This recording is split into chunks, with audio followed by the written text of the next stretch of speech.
When I was 14, I lived in a small suburb in the Midwest, full of ordinary people who didn't quite share my interests in goth metal and David Lynch movies.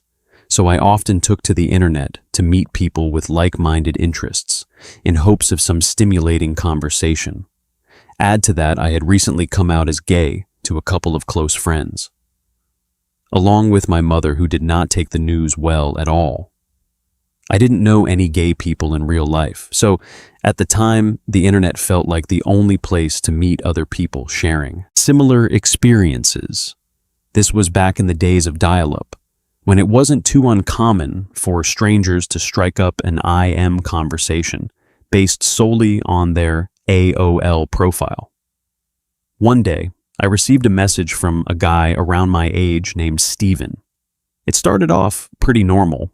We talked about our favorite music and movies, how much we hated school, and all the celebrities we thought were cute.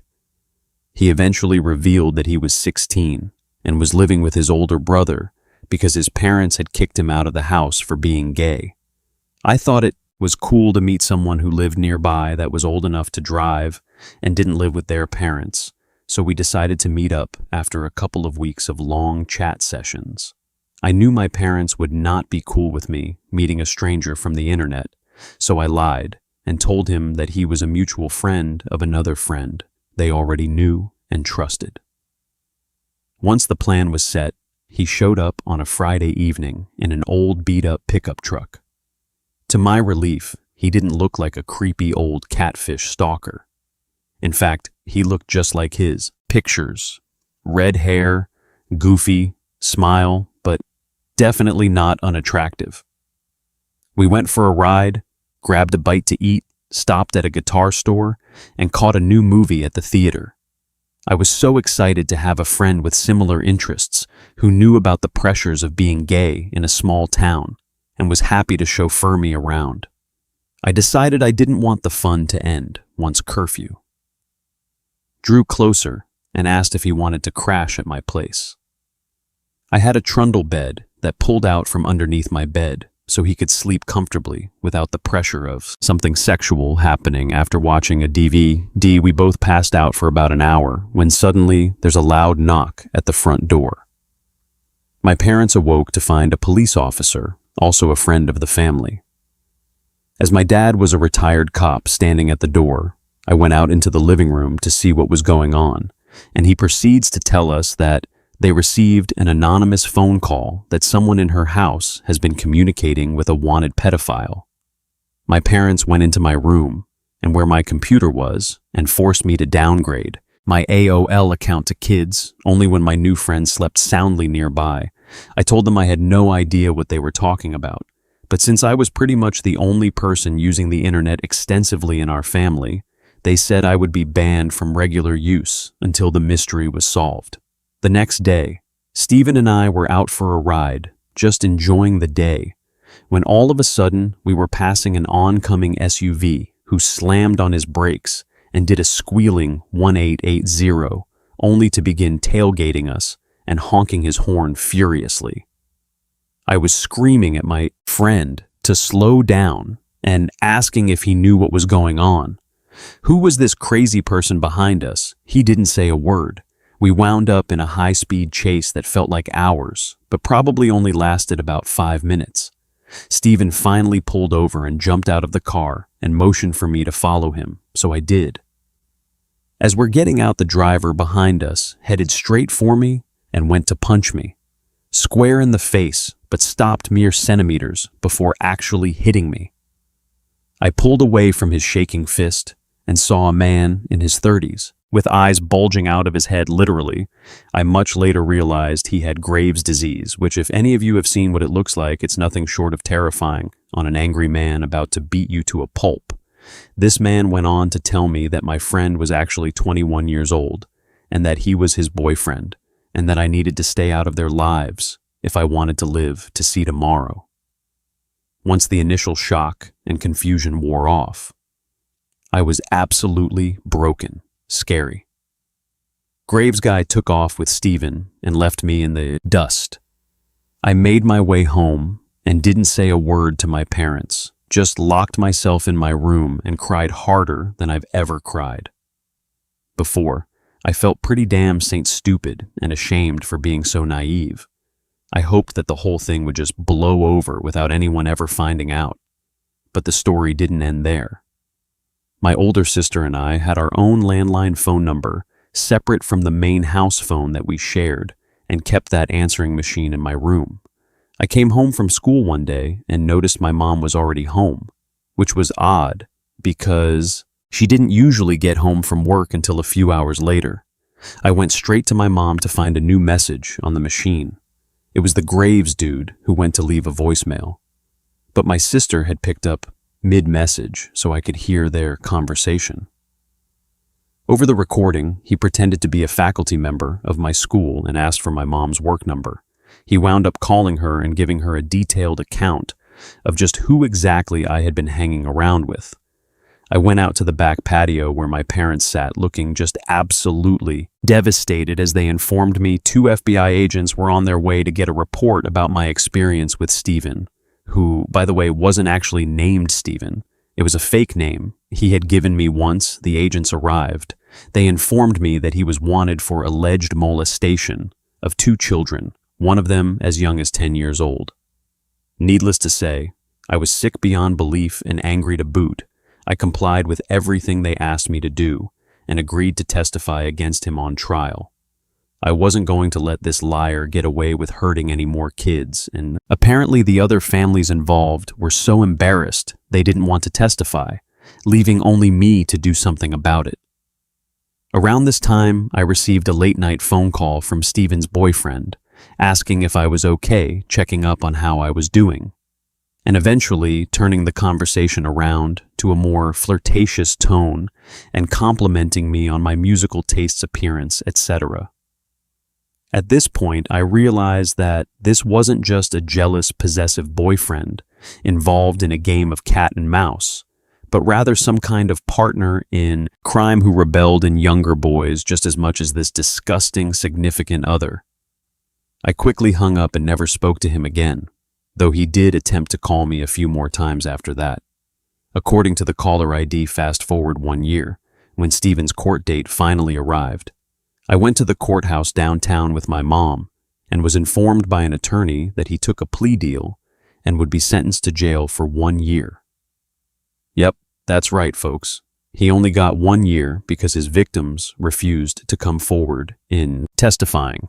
Another year later, I was 16 and finally had my own car. Along with a great group of supportive friends, I had pretty much buried this memory far away in the deep recesses of my mind and never really thought much more about the encounter. Until one day I started receiving IMS from an unknown screen name. These instant messages consisted of death threats and facts about me that he could only have known from driving by my house, and stalking me, like what kind of car I drove, the types of clothes I liked to wear, and what my daily schedule primarily consisted of. This went on for a couple of weeks from various mystery handles sharing in explicit detail how I was going to die. I was pretty freaked out and kept a close watch.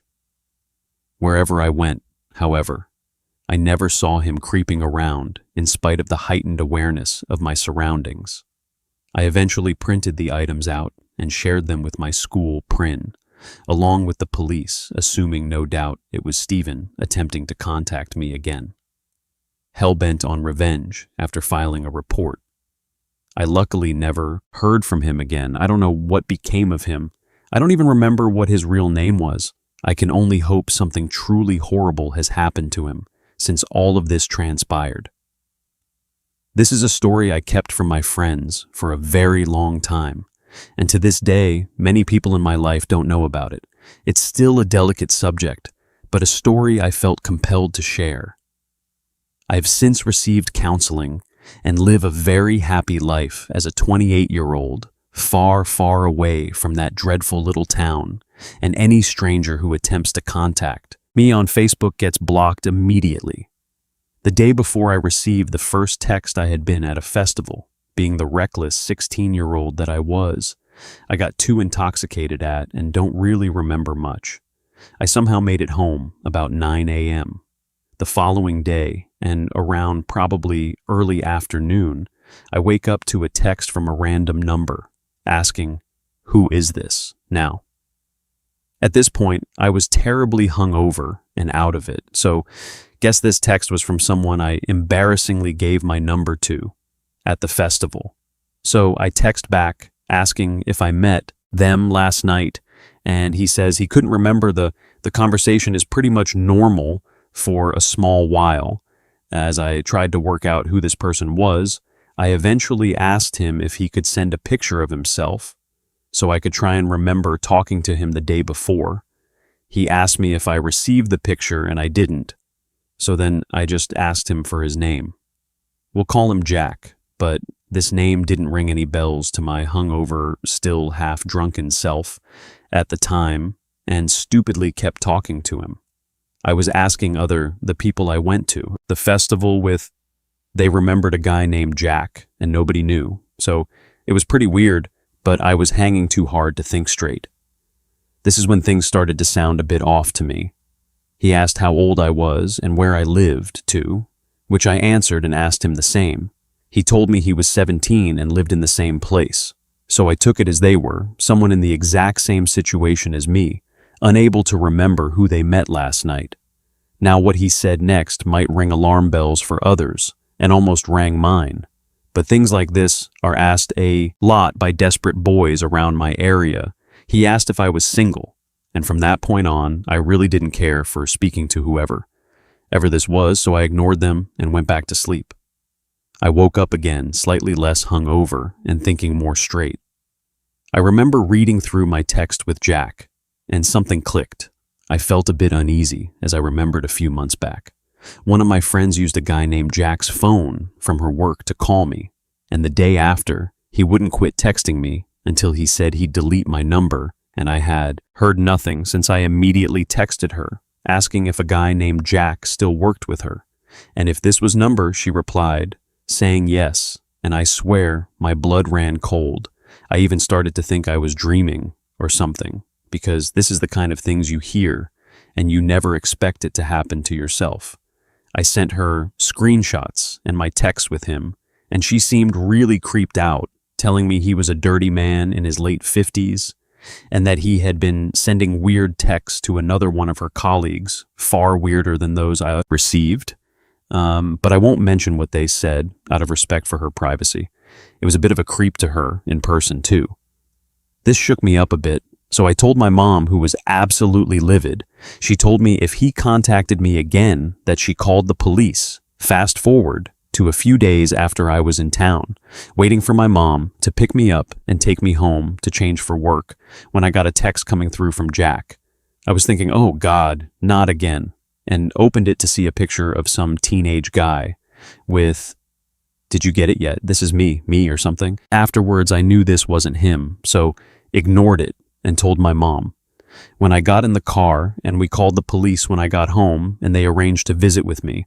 When I got home from work, which was quite late, my shift finished around 10 p.m., they arrived, and my idiot phone had reset itself, causing me to lose all my texts and pictures, so I couldn't even show them the text from before, but could show them the recent ones of him asking why I wasn't replying and stuff, along those lines.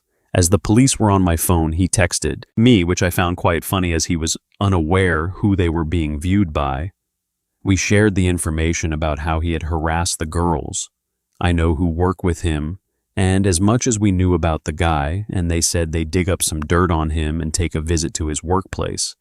They said they couldn't do much about the text because it wasn't classed as harassment, due to me ignoring him instead of telling him to stop.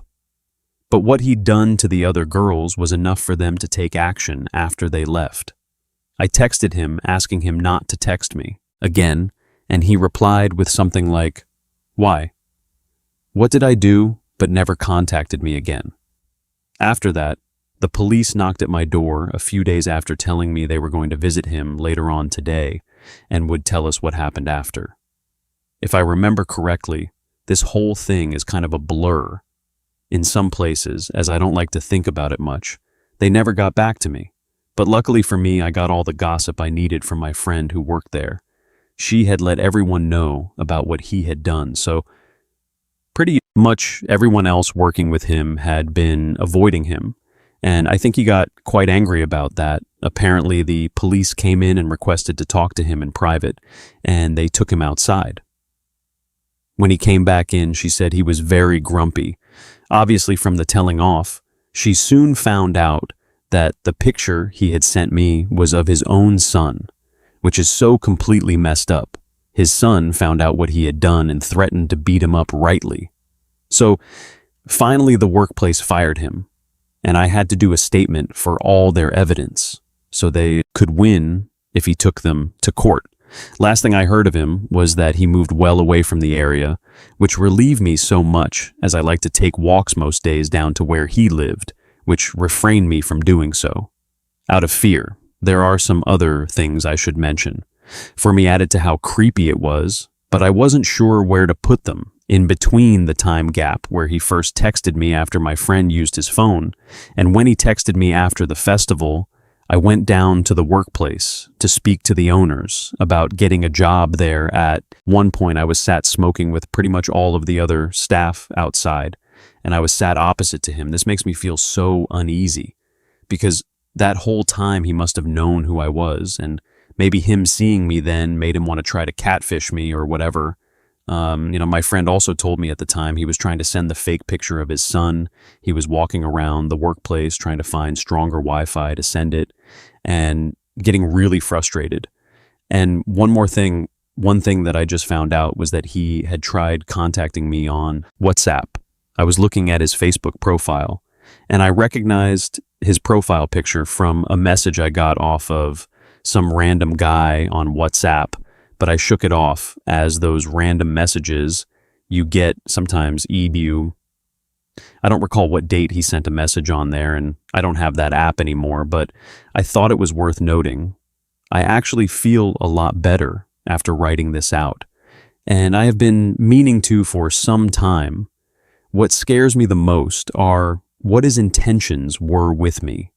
I hope this has taught him a lesson and stopped him from thinking that he can just try this with anyone else. I had just moved to London, and being a bit lonely and wanting to get into the dating scene, I tried the whole OkCupid thing.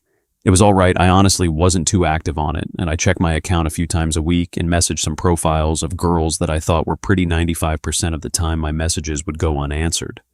I guess it was mostly because many of my messages in retrospect were pretty uncreative and dry. One day I was messing around looking through various profiles when I saw an extremely attractive girl and decided I had to message her. In my opinion, she was a perfect 10. Not just the fact that she was a gorgeous blonde. We liked a lot of the same music and movies as well, and I could actually send her a decent email because of all the things we had in common. I also need to reiterate that her pictures were smoking, which most likely definitely clouded my judgment, and I should also mention that I'm a former military and Afghan veteran, so nothing really scares me.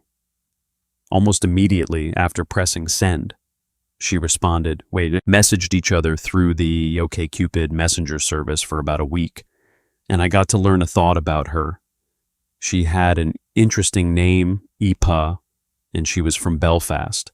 She told me she had a daughter named Rosen, which didn't really bother me, and had a very long, complicated story about how she grew up a Catholic in North Ireland during the Troubles and was orphaned at a young age. She seemed really driven and had such an amazing story.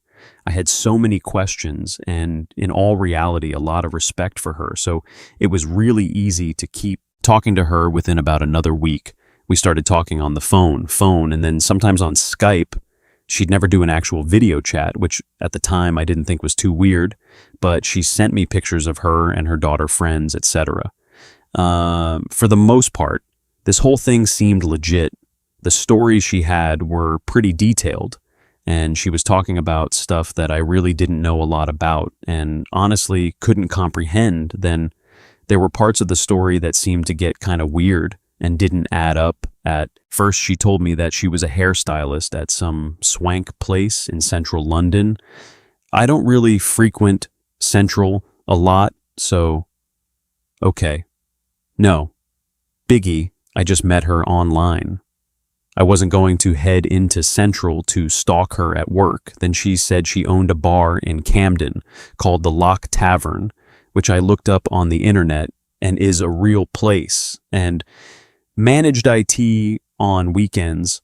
She had details about the bouncers and regulars. This didn't seem to make a lot of sense, but okay, I mean, I guess you could do both jobs and be a full-time mom. It seemed odd, but she seemed driven and she also seemed really hot, so who was I to judge? Again, I wasn't going to be super creeper and pop down there. I just took her word for it. She also said she lived in a really nice penthouse near Covent Garden, which, if anyone knows, the London real estate market didn't seem plausible in a hairdress or barmat's wages. She explained this by saying that she had fallen into some money after the troubles. It seemed kind of far-fetched, but again, without actually meeting her. Who am I to judge? I started to notice some other weird things. She'd send me pictures, and in some of them, certain tattoos were present, and in some they weren't. I figured she was just sending old pictures, but I remember that is what started to tip me off, that things were fishy, to say the least. But again, there's really nothing wrong with sending old pictures, and I had no real reason not to believe the photos were Aoife. They all seemed like the same girl. And with the exception of the tattoos and some small changes in hair color, nothing really seemed out of the ordinary. She would also send me pictures of her daughter Roshan, who she claimed was 14, finally, after talking to EA. For a few weeks online, I asked her out on a date. I figured it was time I finally meet her. We're set to meet up on a Friday night, and on that Friday, she doesn't respond to a single text or call.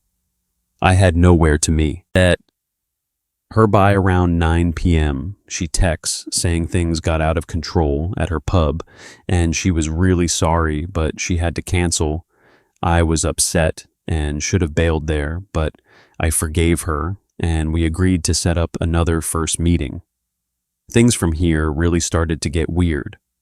As I said, I was doing the online dating thing, and in this time, I'd met a few other girls. Another girl named Jo had asked me out.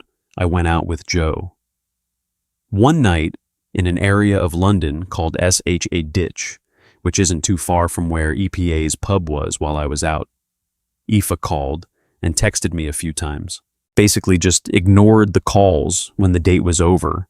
I said bye to Jo and went home and called Aoife. She asked where I was, and basically, well, I lied. I said I was out with a friend, E. I didn't say anything, and we talked on the phone for a bit, and then said goodnight. The situation got strange. A few nights later, when EPA caught me in my lie, she claimed that she knew that I was out with another girl. She knew which restaurant I was at, and the night that I had been there, she knew what Jo had looked like. Eva claimed that one of the bouncers from her pub knew what I looked like because she had shown him photos, and he recognized me when I came through the doors at the restaurant in Shore Ditch. This didn't make a lot of sense because I didn't see any bouncers at the restaurant we were at, but maybe it was bartending or something. I didn't know. She had details, and they were spot on. This was odd to say the least. I basically told Aoife that the date was set up before I'd even met her and that we weren't really dating, so she had no right to be upset. Plus, she stood me up. So if anyone should be mad, it's me, to be honest.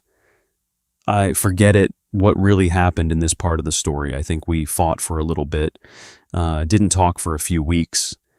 Then one night she called me really late. It seemed off, so I answered. She was panicking. From what I could tell, she was suffering from sleep paralysis, which I know was scary. So I stayed on the phone with her until she went back to sleep. This happened a few more times. I really had no intention to date or even see her. I went home to the US for about a month, and while we did keep limited contact, there was nothing too serious, and my expectations were pretty low. After I'd gotten back to London, she invited me out. I don't remember much of the details, but she ended up canceling on me again. I basically decided, screw it. I wasn't even upset. We texted a little bit, but the communications really started to die down. I really didn't think much about it and went on with my life. Then one night I entered the Twilight Zone. One day I was in the King's Cross Street Panas area with a friend of mine from the States. He had to make a meeting nearby, so I was by myself in the area. That's when I got a text from Aoife. She asked if I wanted to meet up, and I figured, hey, might as well finally meet this girl. I was in the same area of town, 2 stops away, and didn't see any harm in it. She told me to meet her up in Camden, and she'd be at the Weatherspoon pub at noon. It wasn't a date, at least in the romantic sense, which was good, and at this point I was really curious as to who she was.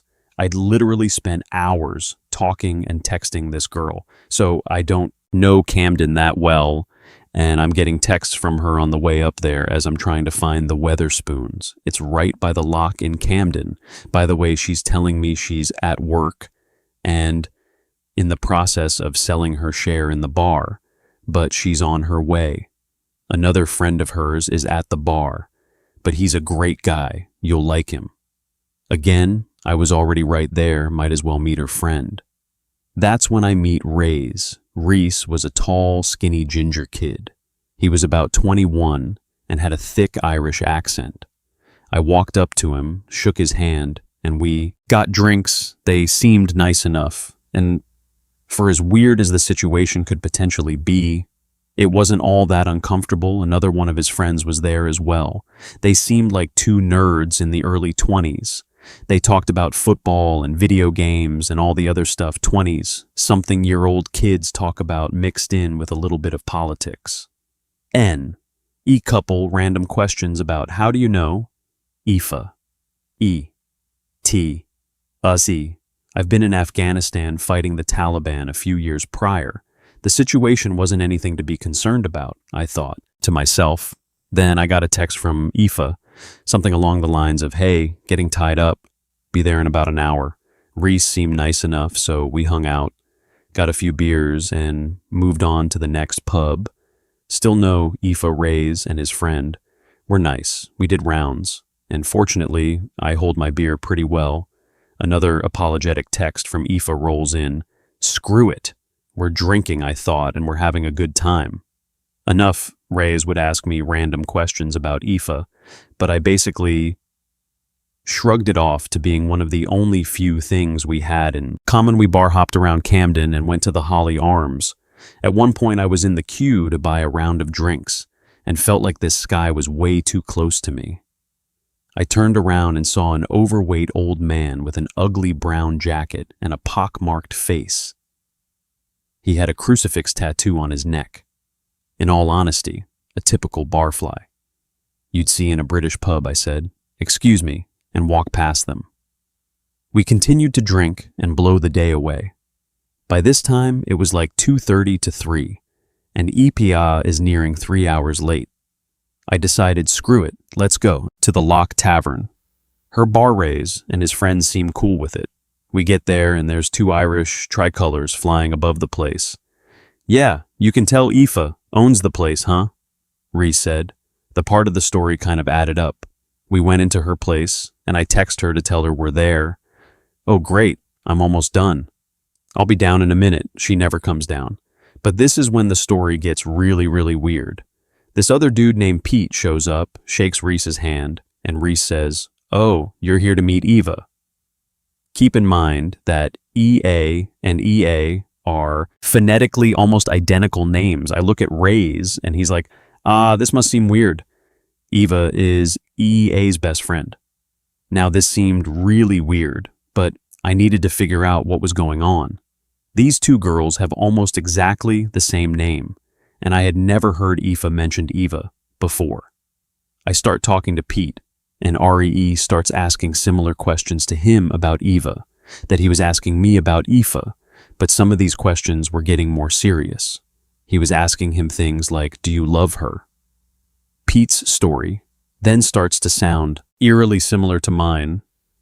Pete meets Eva online. She's from North Ireland, has a daughter named Rosen in his version. She's 12. He tried to meet up with her a few times, but it fell through. He was invited last minute to hang out. Oh, that's weird, is all. I could think something wasn't right. At this point, I knew that someone was getting played, probably me, and I was in some kind of game, but needed to figure out exactly what was going on.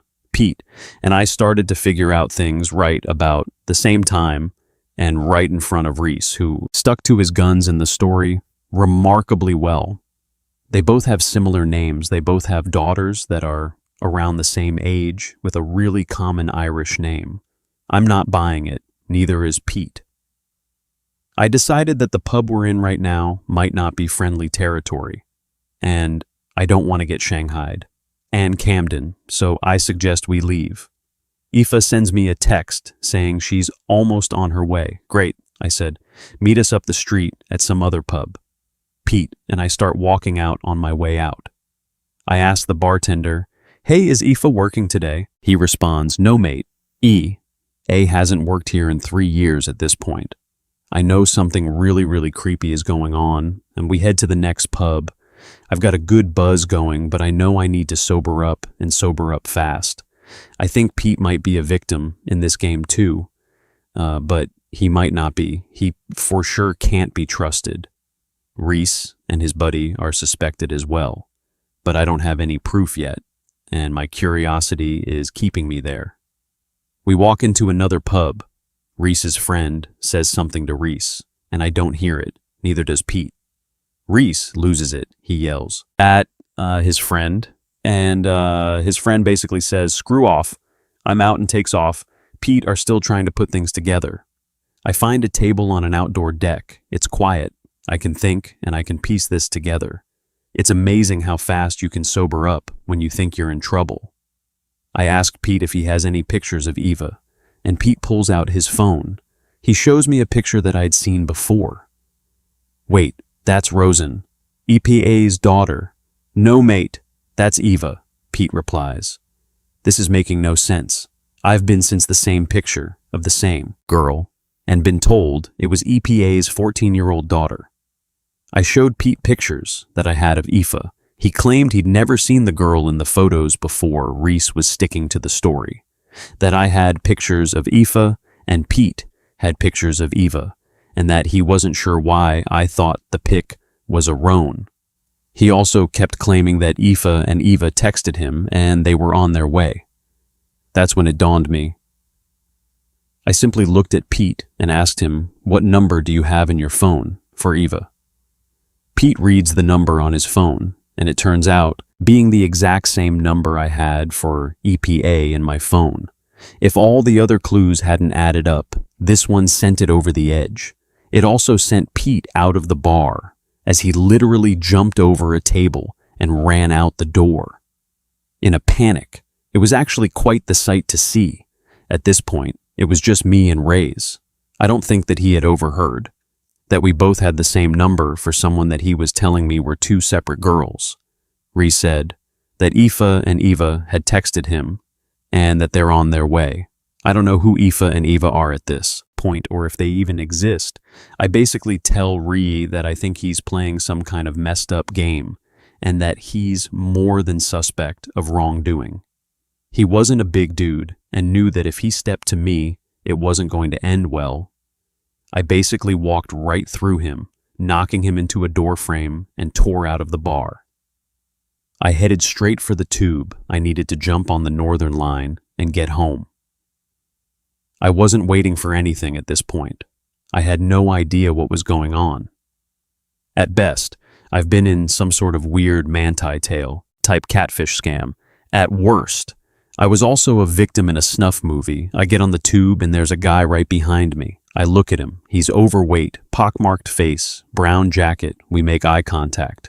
I look at his neck, and there's the crucifix tattoo. It was the same guy from the Holly Arms. I'm a bit worried, but I've been under worse pressure before in my life. I calmly sat down on the train. The train was being held in Camden for some reason and wasn't moving. That's when who jumps on the same carriage as the two of us Rays. I could have sworn he made eye contact and gave a nod to the man in the brown jacket. At this point, I pled dumb that they were there on the London tube. There's a certain dinging noise that's made right before the doors close. I waited to hear that noise, then bolted out of the door. I ran around and doubled back on the tube several times. When I finally got back near home, I texted a friend, New Cross, and told her I was scared and I was being followed. She was having a party that night and invited me over. I really didn't want to head home alone. At this point, I think I doubled back and switched lines enough that if Reese and the man in the brown coat were following me, I'd lost them. I made it to New Cross safe and sound. I had a few calls from Aoife the next few days, but I never wanted to answer them. She also sent a few texts saying we needed to talk. Eventually, she stopped calling and texting altogether. I have a few theories on the whole situation. One of my friends thinks that Ray's and Aoife are the same person. I wouldn't rule it out, but the person I talked to on the phone definitely sounded like a woman. To those of you who are dating online and meeting sketchy people, be safe about it. Never let your curiosity get to you, like it did me. If there's anyone out there who has any idea what was going on, feel free to share or play your theories off me. I'm still baffled by the whole thing. I am an almost 28-year-old gay male who was born and raised in the Appalachian Mountains, which for my friends not in America, that's in the South, more towards the mid-Atlantic region. I usually don't just throw being gay out there, but it's important to my tale and to understanding why I made such insanely poor choices in my teenage years. I know almost everyone does, but this really takes the cake. Follow me back to when I was 16. Just about 12 years ago, I was a junior in high school, had plenty of friends and no trouble with bullies, at least not while I was at school. My parents are now wonderful people who greatly regret the way they treated me when they found out I was gay. At the time, I hated them for being so horrendous to me, but as I got older, finally understood that their reaction was just a product of the strict religious movement they and myself were brought up in my parents, who at the time firmly believed that this would send my eternal soul into damnation, pretty much only allowed me to stay at her house a couple of days a week after that for at least a year. I was living on friends' couches, and off the kindness of their parents, I was in what I can only describe as the worst state of miserable, major depression I have ever been in my entire life. I've tried to commit suicide. The year before, with a very serious overdose that cost me 9 days in the ICU, I should have died. But your liver is an amazing thing, and it started to regenerate on its own a year to the day after that, literally to the day. The first guy I ever fell in love with was killed in a tragic car accident. My parents had zero sympathy for my feelings. They were the immoral feelings of their blasphemous son, so they didn't count. I guess I remember coming back home from his funeral that night and my father asking me, "Why are you so upset? Were you dating that boy or something?" I didn't even respond, just walked right past him and straight into my room, where I proceeded to cry myself to sleep again. Don't judge them too harshly. They were different people back then. Needless to say, this sent me completely spiraling downwards in the worst possible way. Drugs, alcohol, you name it. I did it anything to stay numb and keep myself from feeling the immense amounts of pain I was in, emotionally, every single day. To have your situation go from a year before seeing your father cry for the first time as you lay dying in a hospital bed, to him spewing so much malice and hatred towards you. Let's just say it was enough to make anyone have a mental breakdown. I had friends who cared about and loved me deeply. I don't know why that wasn't enough. It just wasn't. I felt like no one truly loved me or ever would. If my own parents couldn't, then what were my chances with finding a soulmate? Would I just be alone forever? And as miserable as I was then at the time, in my angsty teen mind, that's exactly what it felt like, which finally brings us through my background and mindset leading into the pure, unadulterated hell that was soon to follow in the midst of my deepest, darkest despair. The brightest idea anyone has ever had on this planet popped into my head. Well, if no one around here will ever love me, then I'll just go online and try to meet someone who will pure stroke of genius, right? It just made absolute biblical sense to me at the time. I felt like the only gay teen in the whole damn state. Like the only person who really understood me was me and only ever would be me. That in order to find someone to love me, I would have to search far and wide, beyond the borders of the mountain fortress. I had resided in my entire life, proud of myself for having such an ingenious idea. I immediately hopped on my MySpace Facebook for us old people, for all you young folks saying, "What is my space?" and spent the next hour making it as cool looking as I thought I could. You could customize just about everything on your profile. So, of course, mine had to accurately reflect all my emo feelings in the darkness of my soul. Words of the wise, and something I wish I realized back then: if you're trying to attract the darker things in society, you're probably going to get back exactly what you're sending out. I know I sure as hell did. It all started out innocently enough. I clicked on one of my gay acquaintances' profiles, and for some reason, this guy on his top 8 just flew right out at me. His name was Jacob. He was gorgeous, dressed in all black, and that was pretty much all I needed to know at the time. I saw he was from Maryland, several hours away from me, but far enough to possibly not be like everyone else here, far enough to hopefully have exactly the kind of mentality that I was looking for in another human being. So I sent him a message, something lame to the effect of, "Hi. What's up? I saw you on my friend's top 8 and thought you were cute. So I figured I would say hello." I wasn't expecting a response. None whatsoever. He was so gorgeous and seemed way too cool for me. So why in God's name would he message a guy like me back? And then it happened within a minute of me sending my message. I got one back. It was from him. Not going to lie, I exploded in joy on the inside, something that I hadn't felt in years and years. It was just something like, "Hey, you're cute too. How old are you?" But it was enough to send me over the moon. I felt alive again, but what I really felt was hope again. We talked the rest of the day and night away. We talked about each other, how much life sucked, how bad we wanted away from our hometown and our lives. You know, the usual for teenage gay boys living in repression. I felt for him hard. Too hard. I mean, hook, line, and sinker. Hard. We chatted for maybe a week before he asked me out. I had no problem with dating online. Hell, that was the whole point of me doing this in the first place. So I eagerly said yes.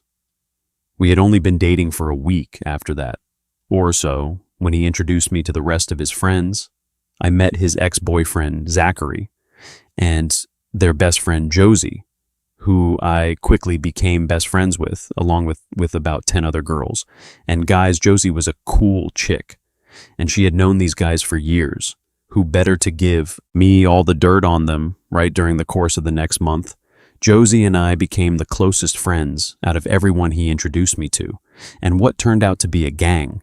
They were mostly just a group of suburban white kids who called themselves the elites and just drank and smoked a lot of weed. I had heard some crazy stories here and there about them beating up, and some of them taking the gang thing way too seriously. But I didn't really think much about it. Josie and I had been talking on the phone every single day and really made a genuine connection with each other. She had my sense of bizarre humor, was extremely intelligent, and still liked to have a crazy good time on top of it all. During this period, Jacob and I were doing great, but there was one little problem. I had started to fall in love with his ex, Zachary. The more I talked to him, Jacob could be intense and at times violent when he was angry, from what I heard. But on the other hand, Zachary was his complete opposite. He was too kind for his own good, an extremely caring guy, and he wrote the most beautiful piano music I had ever heard, being a musician myself. French horn for 10 years. I was immediately endeared to this guy. The more and more time I spent online talking to Zachary, the less and less time I felt like talking to Jacob. Eventually, Jacob kind of figured out what was going on, and to my shock, he let me know he was cool with it and wished us the best. That's how. After about 2 months with Jacob, I started dating his ex, Zachary. This would be the guy I would date for the next 2 years, and with whom the worst times of my life would be spent. Josie was clearly thrilled for me, and we still talked every day online and on the phone. Sometimes I talked to Zachary on the phone, but more often than not, we would just communicate over AOL. Instant Messenger, when we started dating, was when everything started to collapse. Jacob, who initially said he was okay with everything, thing ended up exploding. He completely tore me a new one online, and then proceeded to go and kidnap my current boyfriend. Josie called me up, freaking the hell out, saying he'd taken Zachary and no one knew where they were. This clearly sent me reeling from shock. I guess all the rumors I had heard about Jacob were true, and now because of my actions, the guy I'm in love with is in danger. I quickly contacted some of the older guys in the gang and let them know what was going on.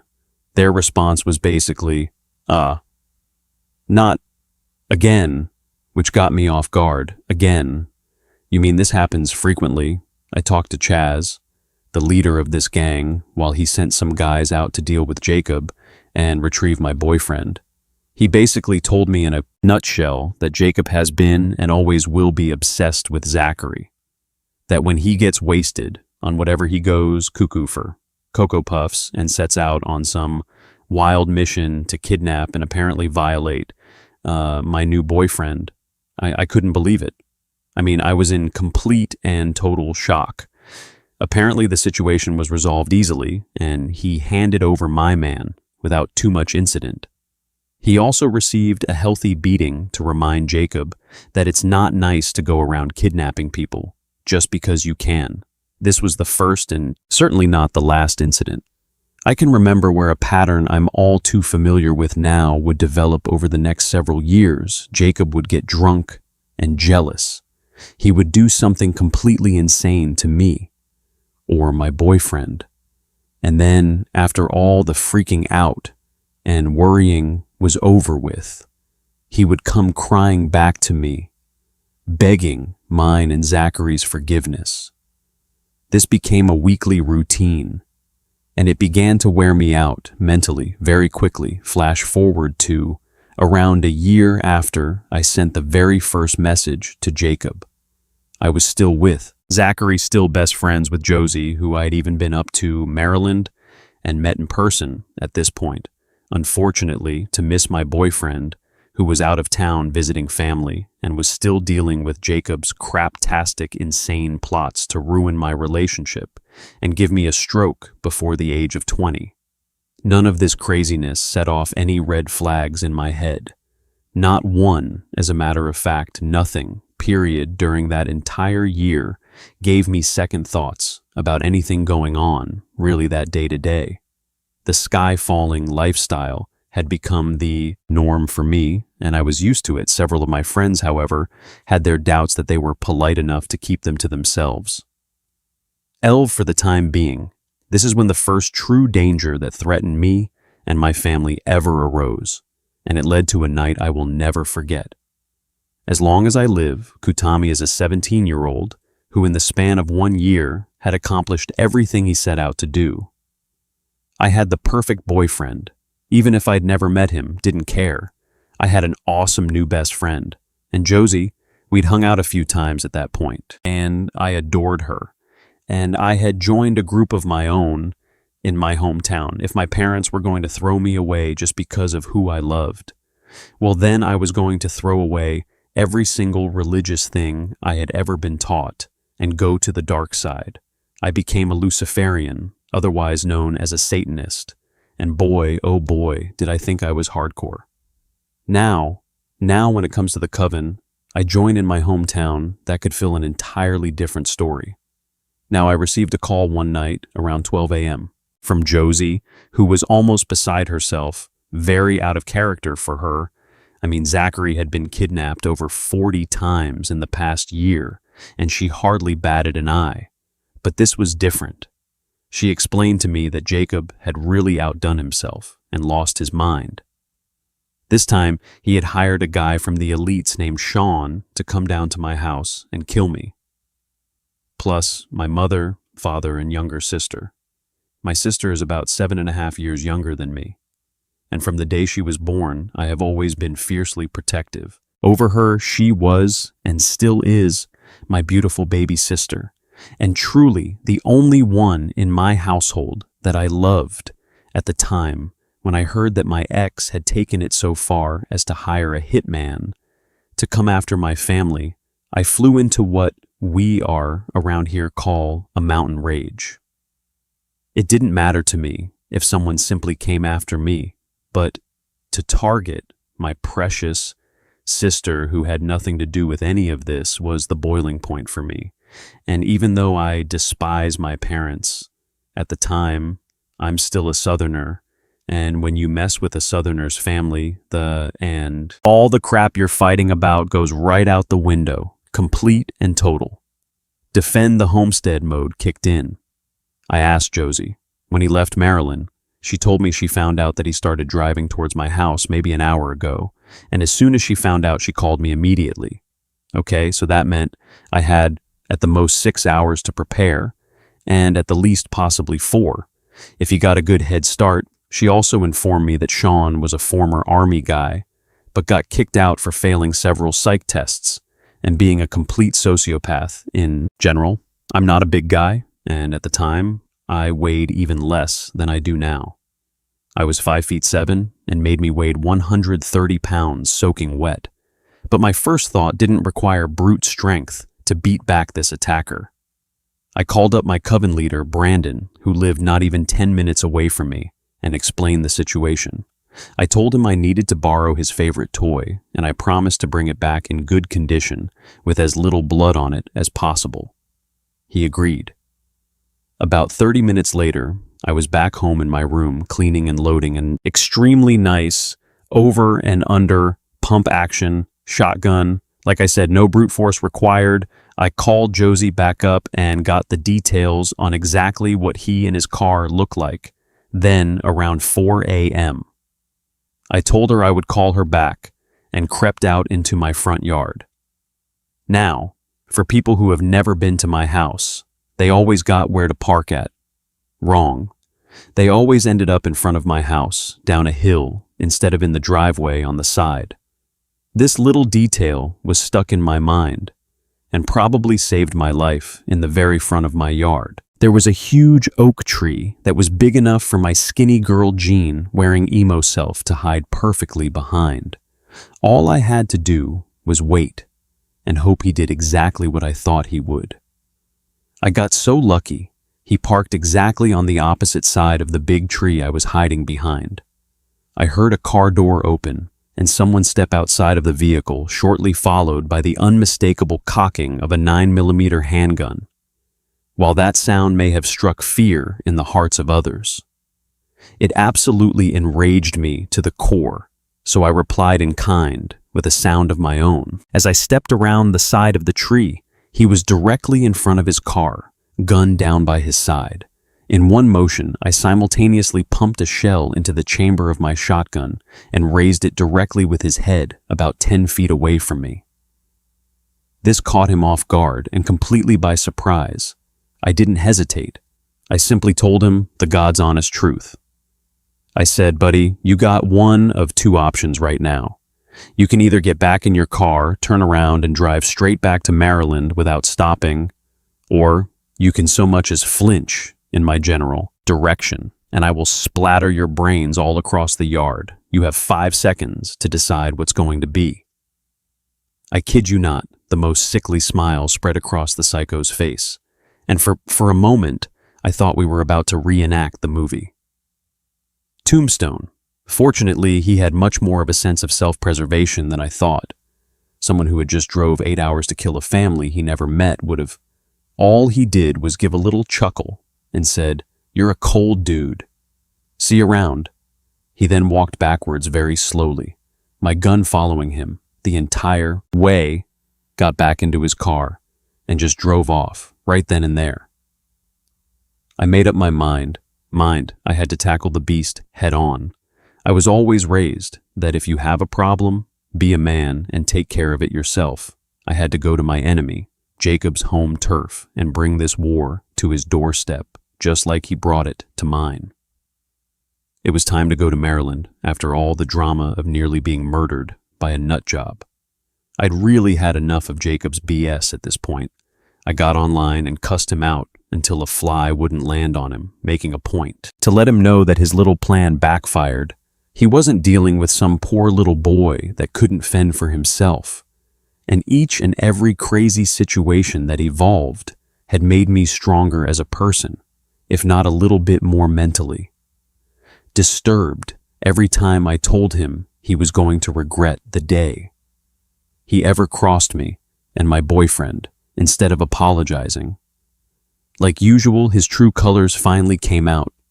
He laughed at me. He freaking laughed at me. He told me I was cute when I was angry and said, what a dang shame it was that I didn't have a bullet hole in my head. He wished that I was dead and that he never spoke to me in the first place because he was still in love. More likely, insanely obsessed with his ex, my current boyfriend of a year, Zachary. He informed me that the war was just beginning and he would do everything in his power to win Zachary back, like he was some kind of adorable trophy. You want for baking the best freaking pie at the county fair. I was incensed, completely livid, and brimming to the edge with fury. I told him to watch his back, because I'm coming. For him, I called Josie and told her everything that happened, and asked if I could come stay with her for a week. She excitedly agreed. Zachary was asleep for this whole ordeal, and blissfully unaware that anything had happened. When he found out the next day, I think he was even more angry than I was. Fortunately for us, the gang leader Chaz liked Zachary a whole hell of a lot more than he did Jacob. So he hatched a plan with him. The idea was for them to kidnap Jacob, like he had Zachary so many times before they would be accomplishing this task. While I was on my way up to Maryland, and when I got there, he would be mine to do with as I pleased. You can imagine the 8-hour drive up there, all the hideous and heinously brutal ideas that were going through my mind. I was going to inflict maximum amounts of pain on the guy that had caused so much in my own life, and I would relish every second of it, unfortunately. Or fortunately, depending on how you look at it. My dreams of reviving the Spanish Inquisition on my ex's head never came to fruition when I arrived in Maryland. Josie came skipping out to greet me, happy as a lark, like always to see me. She had some good and bad news. I always asked for the bad news first, and the bad news was that Jacob had gotten tipped off by Kenny. God, I freaking low. That guy, always meddling where he didn't belong, that everyone was coming for him. He made a hasty retreat and had intended to kidnap Zachary and take him on the run too. But that was the good news before he could get to him. Zachary had hopped on a bus and headed to New York to stay with his mom while things cooled off, as said, as I was, that once again I had missed seeing him for the first time. I was just relieved he was out of harm's way, safe and sound, again. No alarm. Bells going off that for the second time that I had made the trip up there. Zachary was not around. Josie called him on her cell, and he apparently picked up his mom's because he never had his own, and we got to enjoy one of the rare times we actually spoke on the phone. All was well, now for a week of fun and plotting on what we were going to do to Jacob the next time he reared his ugly head later on that week. Josie wanted to drive down to an old colonial part of Maryland and go ghost hunting on these abandoned railroad tracks. However uneventful that may have been, we did end up inviting Sean to go with us. Turns out, dude actually felt bad. Well, almost. He blankly told me that if I didn't have the balls to stand up to him, he would have killed me and my whole family for just $500 instead of killing him on the spot, which every fiber in my being was telling me to do. I decided to play nice and get him on my side that way. If Jacob ever tried that crap again, he would definitely tell him no, because I'm the cool dude. Sometimes you catch more flies with honey. Anyways, the rest of the week was normal and a damn good time. Josie and I said our goodbyes, and we parted ways, wishing each other a Merry Christmas and Happy New Year. The next couple of weeks was semi-normal, no word from Jacob at all. Not even a peep. What a gift, I thought. I'll take it. Year 2 of my relationship began quite happily. Believe it or not, even my birthday. Month of January was an unusually good one. Then came the next, couple months, 2 months, which quite vividly live within me to this day. They also define my life for the next several years. This is when the sky stopped falling and my world completely crumbled from beneath me in utter devastation. At the beginning of February, Josie had a sudden and urgent impulse to get away from her parents. Now I could completely understand that, so I happily agreed to let her come, stay down south with me. I borrowed my best friend's car and drove 15 to 16 some odd hour trip all the way to Maryland and back. My parents were less than thrilled. They told me she couldn't live in the house with us, so I said fine and shelled out my money to a local Linta Inn, where she and I lived for almost 2 weeks before my parents caved and let us back in my house. Now, I forgot to mention something extremely important earlier about boyfriend Zachary. He was very sick. Terminally ill, but we thought it wouldn't be for years. I was told he had cystic fibrosis and he needed a double lung transplant in order to live much longer. He was hospitalized in the beginning of February and rushed up the transplant list because his condition was so grave. I can't even begin to tell you how, after the year we'd been through together, how badly I wanted to be by his side. Unfortunately, he was at a hospital in a part of the country that specializes in treating cystic fibrosis and was way too far for me to travel. Josie kept me in pretty good spirits about the whole thing. She had a lot of experience with cystic fibrosis since her sister died from it. Several years earlier, she assured me that since he was so young and tried to take such good care of himself that he would probably receive donor lungs very soon and be just fine. I tried not to worry too much, but in reality, I worried myself sick. Losing him after getting him out of harm's way so many times before was not an option in my mind. How could we overcome so much only for him to succumb to this disease? Zachary and I talked constantly when he felt like it. And even though he was scared and alone, he said he felt like $1,000,000 knowing I was supporting him with my love. No matter where I was, that made me feel wonderful, being able to comfort him from so far away. And for a couple of weeks, my comfort seemed to be doing the trick. Until one day that day, my boyfriend died. Suddenly on February 14th, 2008, his lungs filled with fluid. He suffocated and died. There was nothing anyone could do. I was completely and totally lost. Josie broke the news, and I collapsed into the big mess you've ever seen in your life. She was still living with me at the time, so she tried to console me as best as she could while she was shedding her own tears at the loss of her best friend, that forever ruined Valentine's Day for me. To this day, it only reminds me of loss and death. You don't realize how fragile your heart truly is until you've experienced a loss like that. Little did I know that even worse moments in my life were about to occur. About a month later, I was headed on a course for total destruction, and still blissfully unaware of the one person who had been driving this crazy train from day one. Skip forward to March, St. Patrick's Day. To be exact, a little over a month since Zachary had passed away, Josie had forcefully been returned to Maryland by her parents, seeing as how she had practically ran away.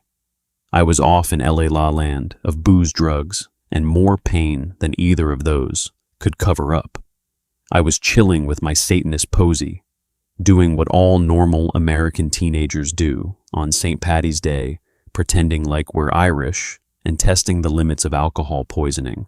My alcohol tolerance back then was ridiculously high, so I had already drank an inordinate amount when my phone rang. It was Josie. I slurred my words as something to the effect of, "Hey girl, what you doing?" came bumbling out of my mouth. I announced to the room. It was Josie, to which everyone replied, "Hey." She had lived with us for several months, and love her hate her.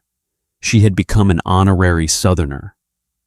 The next words out of her mouth once again sent my head spinning off into space and my world into complete chaos. Zachary's not dead.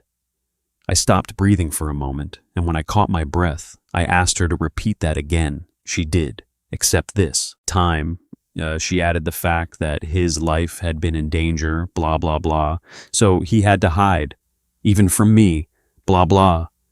Jacob just had to think he was dead, blah, blah, blah.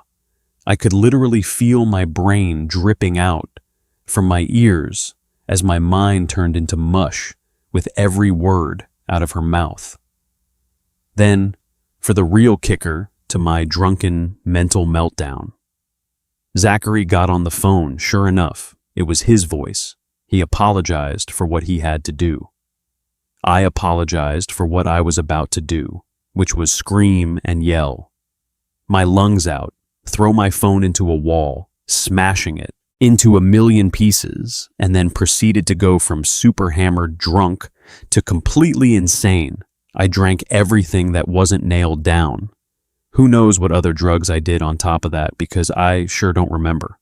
I was literally having a complete and total mental breakdown. The last strand of sanity in my brain just snapped. I did this for a couple of more hours until I somehow drove back home, put on my work clothes, and tore out of the parking lot to go to my job in a city. Half an hour, the interstate with people chasing me, trying to stop me. I don't recall any of what happened next, but apparently this is what I did. I showed up to work completely wasted and got fired from my good job. I called my father freaking out in the parking lot of said job. He realized I was drunk and told me to stay there and he would come get me. Oh, how I wish crazy drunk me would have listened. Instead of doing that, I started driving on the interstate again, not caring if I lived or died, and obviously not caring about anyone else. According to the police report, I was tearing down the interstate at 130 miles per hour.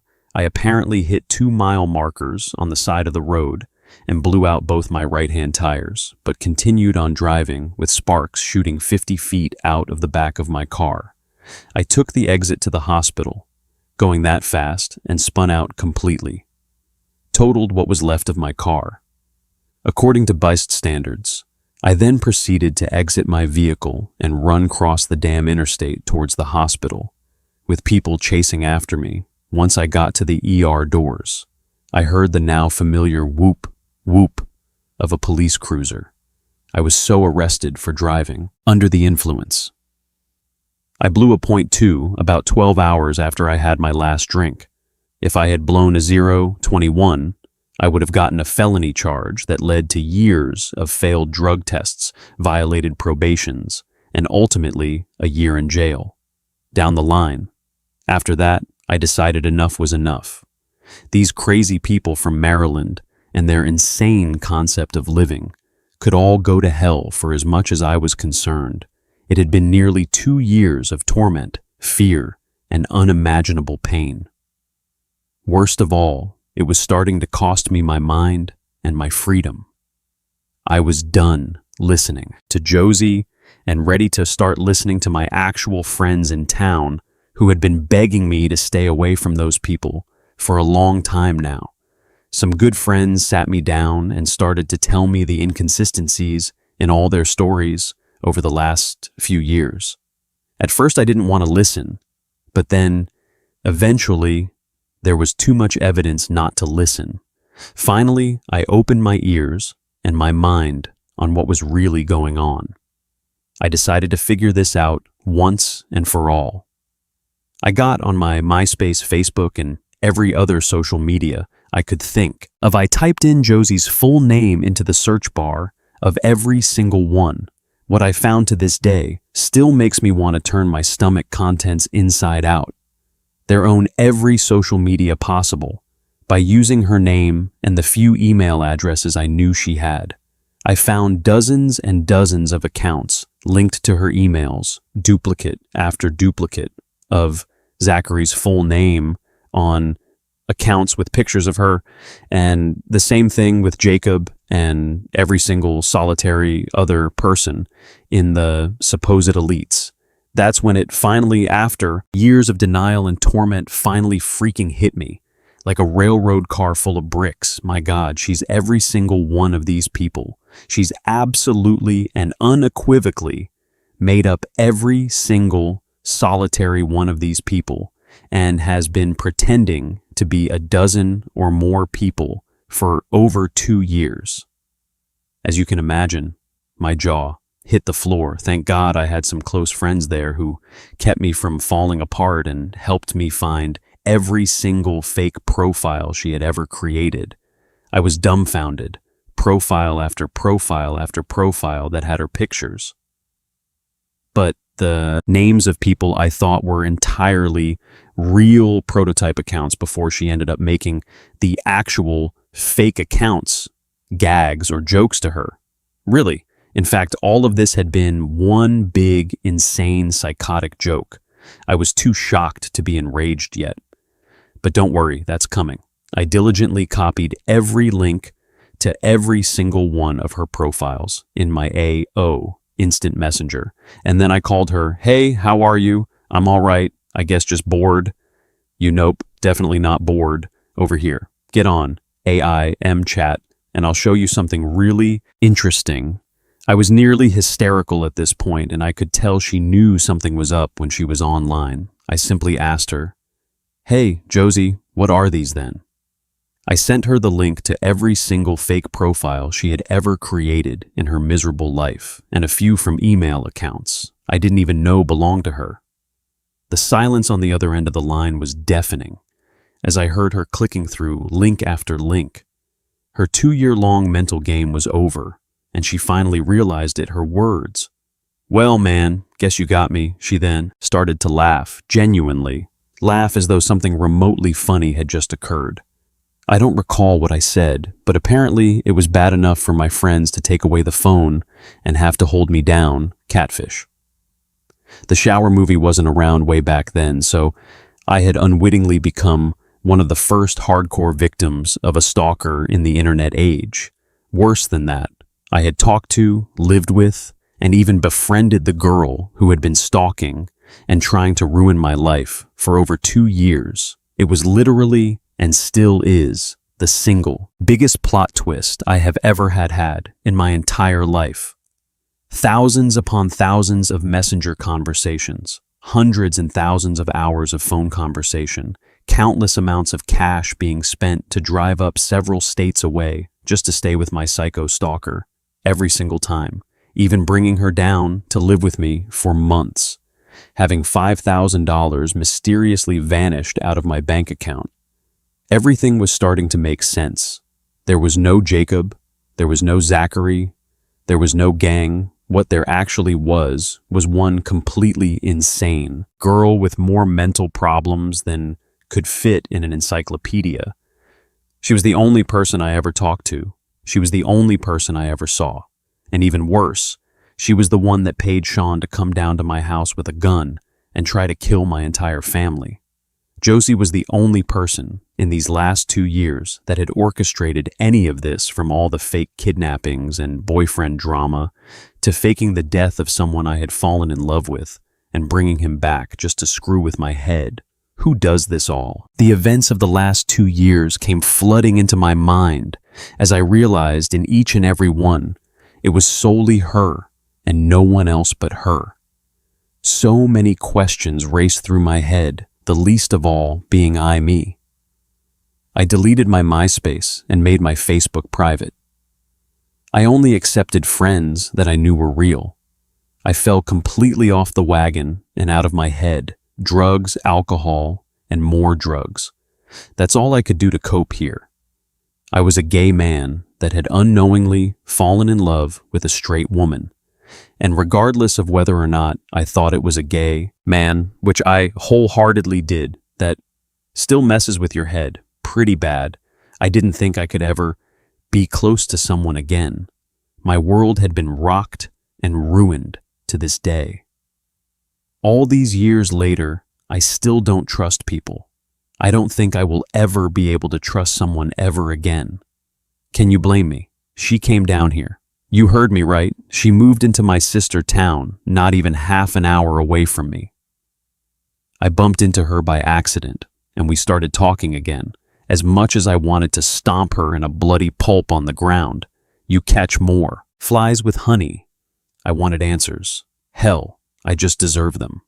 I told her I was trying to forgive her, and I needed answers to my questions. In order to do so, I asked her if she would sit down with me and tell me everything, and she reluctantly agreed. I politely informed her that this forgiveness was not for her, but it was for me, so I could stop holding on to and living in the past. I explained she nearly killed me, ruined my life, and what she did was the most personal and horrific thing one human being can do to another. Especially after I was so damn good to her, she was polite and let me get what I needed to get off my chest. I tried to be calm and not rude so she wouldn't run away, and I did get closure somewhat and answers to everything. Here's her explanation. Take it with a grain of salt. It started out as a joke when she was in high school. There was a girl who was being mean to her and bullying her, so she thought she would get back at her by getting her to like a guy online and reveal the awful truth. Later, she had made a bunch of prototype profiles and eventually almost 20 profiles in total. So it looked like this group of people had the same friends and they were real. She just pulled pictures off of freaking Google. She knew none of them were people in real life. She was having a good old time tricking this girl when along comes a spider to mess up her web. Me, she said. She thought she would just mess with me a bit and let me know she was actually a girl. But after talking to me, she unintentionally fell in love with me, whether that's true or not. I don't know what to believe. If she really did love me, then why put me through pure freaking hell for 2 years? She said she wanted to tell me 1,000,000 times, but it just got out of control. And before she knew it, she was really getting into being these people. And someone believed she was them. And they were real again. This chick is the world's best liar I have ever met. So who knows what the truth really is? All I wanted to know was, how did she get the music? And how did she sound like a guy on the phone? The music, as she shockingly demonstrated to me, was actually hers. She's an amazing pianist and guitar player. I saw this with my own eyes and heard it with my own ears. Zachary's voice in the phone wasn't very complicated. Paid a guy friend a few bucks to be in on it, which this jerk-off eagerly agreed to ruining someone's life for a few bucks. How sweet Sean was. All her, she paid him $500 to do that. And she had zero explanation as to why she knew he would do it. He's just as much a psycho as she was. The rest of it was pure fantasy and imagination. All DED up to be extra crazy. So I would care more about Zachary and give her more attention as lie after lie was finally revealed and the truth brought to life. I had heard enough. After around 8 hours of this, I'd heard everything I really ever needed to hear and wanted to. My life was nearly destroyed. My family nearly killed. My mental and emotional health left scarred forever, simply because she wasn't getting enough attention in her life. Neither was I when all that started, but I didn't go about like a human wrecking ball trying to make myself feel better. I'll never be able to comprehend or understand the mind of someone like that. People who derive pleasure from other people's pain and misery, I'll never be able to fully trust, not in the way that's required of a true partner and companion. I just can't do that again. If I'm morally betrayed, again, I know the next time will kill me. So, as I write this in my apartment, a little over a decade after it all happened, I'm alone. One good thing did come from this. It sure as hell made me the person I am today. and it strengthened and toughened my resolve into tempered steel. I learned to be okay with myself and to finally love myself after so many years of self-loathing. I'm a pretty amazing person. I don't need a man to define my life and who I am in any shape, form, or fashion. Obviously, I'm worth something. Otherwise, this psycho chick wouldn't have latched on to me for years and ended up moving 8 hours away from her home to be 30 minutes away from me all this time. What she stole, I will never get back. But what I gained, she can never take away from me again.